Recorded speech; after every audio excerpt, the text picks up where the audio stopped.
Pada video kali ini kita akan berjalan-jalan di Korea Selatan. Tepatnya kita akan membahas sejarah Istana Gyeongbokgung. Istana terbesar dinasti Joseon di Seoul. Ini adalah gerbang Gwanghwamun yang merupakan pintu masuk utama menuju Istana Gyeongbokgung. Di depan gerbang Gwanghwamun terdapat patung batu yang menyerupai singa yang disebut Haetae atau Haechi. Dipercaya sebagai makhluk legendaris untuk simbol perlindungan. Istana Gyeongbokgung dibangun pada tahun 1395 didirikan oleh Raja Taejo, pendiri dinasti Joseon. Menjadi pusat pemerintahan dan kediaman resmi raja selama berabad-abad. Nama, Gyeongbokgung, berarti, istana yang sangat diberkahi oleh surga. Di tempat ini kamu juga bisa menyaksikan upacara pergantian penjaga istana kerajaan. Bayangkan suara tabuhan genderang yang berbunyi dengan meriah dengan para penjaga.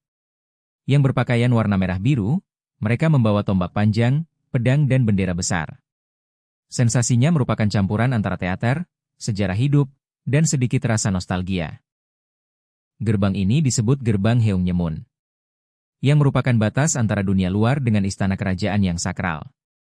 Arsitekturnya dibuat untuk menciptakan rasa kagum. Batuan putihnya disebut bakseok terbuat dari batu granit telah ada sejak 600 tahun lalu. Yang dipahat tanpa semen. Gyeongjongjeon Hall merupakan bangunan paling penting di Korea selama 500 tahun. Di bagian atasnya terdapat braket kayu rumit yang disebut gongpo yang menopang atap besar.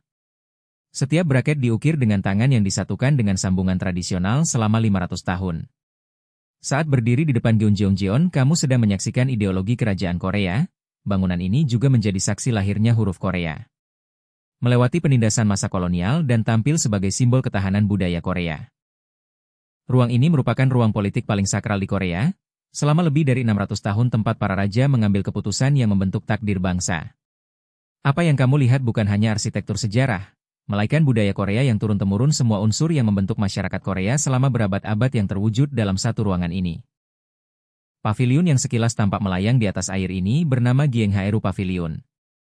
Dibangun pada tahun 1412 pada masa pemerintahan Raja Taejong. Tempat ini berfungsi sebagai lokasi bagi jamuan kerajaan dalam sejarah Korea, dan juga menjadi tuan rumah bagi beberapa acara diplomatik paling megah dalam sejarah Asia. Kita memasuki area pribadi Raja dan Ratu yaitu Gangneungjeon dan Gyeotaejeon. Gangneungjeon adalah ruang pribadi bagi Raja, sedangkan Gyeotaejeon adalah ruang pribadi bagi Ratu.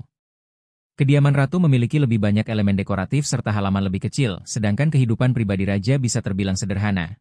Ruangan hanya dilengkapi meja rendah, bantalan lantai, dan dekorasi minimal. Di belakang tempat kediaman Ratu terdapat suatu taman yang indah. Cerobong dekoratif juga dijadikan karya seni taman dengan dekorasi yang rumit. Di seluruh taman ini terdapat 10 simbol keabadian yaitu matahari, gunung, air, batu, awan, pohon pinus, kura-kura, rusa, bangau, dan jamur keabadian. Dalam konteks kerajaan simbol ini bukan sekedar hiasan. Seorang penguasa yang baik harus setahan gunung dan setenang air. Di atas pulau buatan terdapat paviliun heksagonal yang dibangun pada akhir periode Joseon, yang berfungsi sebagai tempat peristirahatan keluarga kerajaan. Jembatan kayu yang menghubungkan paviliun ini disebut Chuihyanggyo. Bentuknya yang heksagonal memberi pandangan optimal ke segala arah. Sekaligus harmoni dengan Danau Bundar. Sebuah tempat tinggal kerajaan yang tragis. Tempat ini menjadi tempat paling tragis dalam sejarah Korea. Dibangun pada tahun 1873. Pada 8 Oktober 1895 terdapat peristiwa tragis, Permaisuri Myeongseong dihabisi nyawanya oleh agen Jepang dan kolaborator Korea. Kisah hidupnya diabadikan dalam berbagai film. Terima kasih bagi yang sudah menonton sampai akhir. Jangan lupa untuk like, subscribe, share dan juga komennya. Nantikan video-video menarik lainnya.